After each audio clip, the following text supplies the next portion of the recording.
Imagine this. You wake up one morning and the world is silent. Not just quiet, but a deep, profound silence. The kind that makes the ringing in your ears feel deafening. You reach for your phone, but the screen is a black void.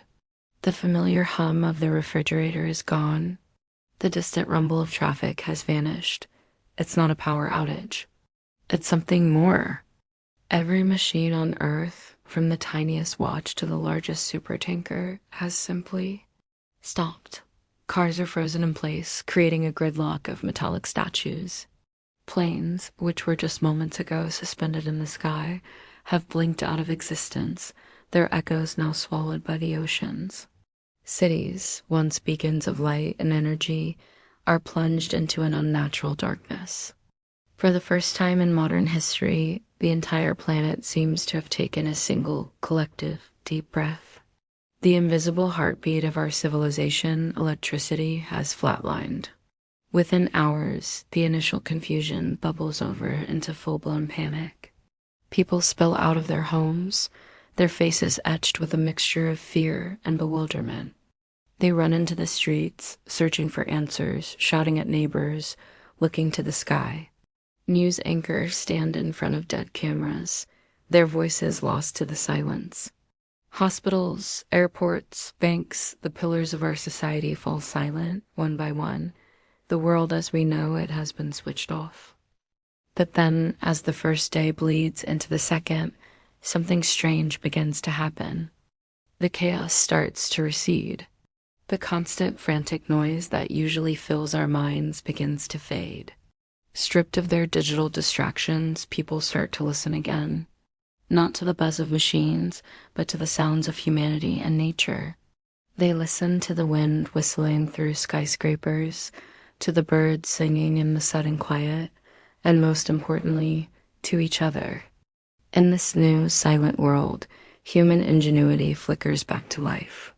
The baker, whose livelihood depended on industrial electric ovens, rediscovers an ancient skill. He builds a clay furnace in his backyard, and the smell of freshly baked bread, made over an open fire, soon wafts through the neighborhood. The mechanic, his advanced diagnostic tools now useless blocks of plastic and metal, dusts off his grandfather's woodworking tools and becomes a carpenter, mending fences and building furniture. Across the countryside, farmers return to the soil. They abandon their silent tractors and begin planting seeds by hand, their palms reconnecting with the earth in a way their ancestors would have recognized. They relearn the rhythms of the sun and the seasons, not from an app, but from the world around them. The nights are transformed. Once drowned out by the perpetual orange glow of streetlights and neon signs, they now reveal their true splendor. Families who used to sit in the same room staring at different screens now gather around crackling firelight. They tell stories, they sing songs, they share their fears and their hopes. And for the first time in generations, they look up and see the Milky Way, a breathtaking river of stars stretching across the velvet black sky. It was always there, just waiting for us to turn off the lights. By the fourth day, humanity is actively remembering things it had long forgotten. Skills that were once essential for survival, dismissed as quaint hobbies, become vital again. People learn how to make candles from beeswax to light their homes. They discover the lost art of writing letters, pouring their thoughts onto paper instead of tapping them into a screen. They learn how to find clean water, how to preserve food, how to survive with their own two hands, not with devices. The smell of the cities changes. The acrid scent of fuel and plastic is replaced by the earthy aroma of wood smoke, soil, and rain. There is still fear, of course. The uncertainty is a heavy blanket, but underneath it, a new feeling begins to take root: peace. A profound sense of calm settles over the world. There are no blaring sirens, no constant notifications, no blaring alarms. There is only the rhythm of nature, the rhythm we lost in our relentless chase for convenience and progress. On the sixth day, a fundamental shift occurs in people's hearts. They stop waiting for things to go back to normal. They realize that normal might never return, and perhaps that's okay.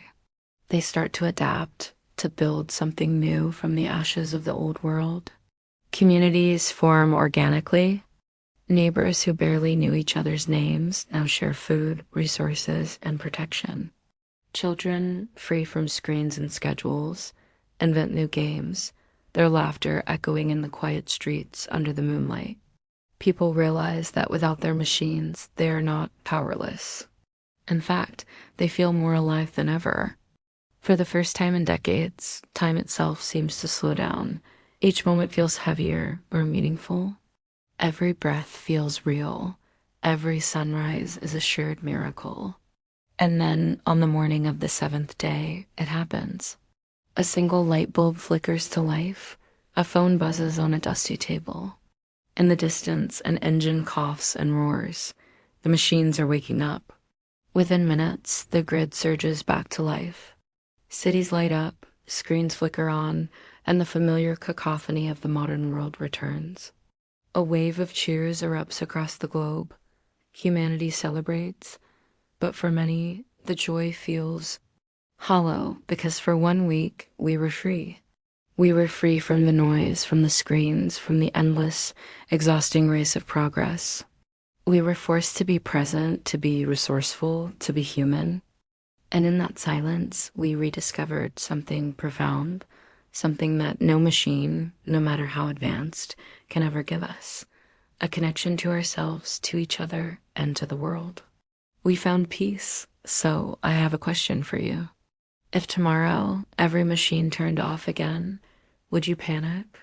Or would you finally open your eyes and remember how to truly live? Let me know in the comments. Do you think you could survive in a world where machines sleep and humanity finally wakes up? Thanks for watching. If this story made you think, please give it a like and consider subscribing for more journeys into the what-ifs of our world. We'll see you in the next one.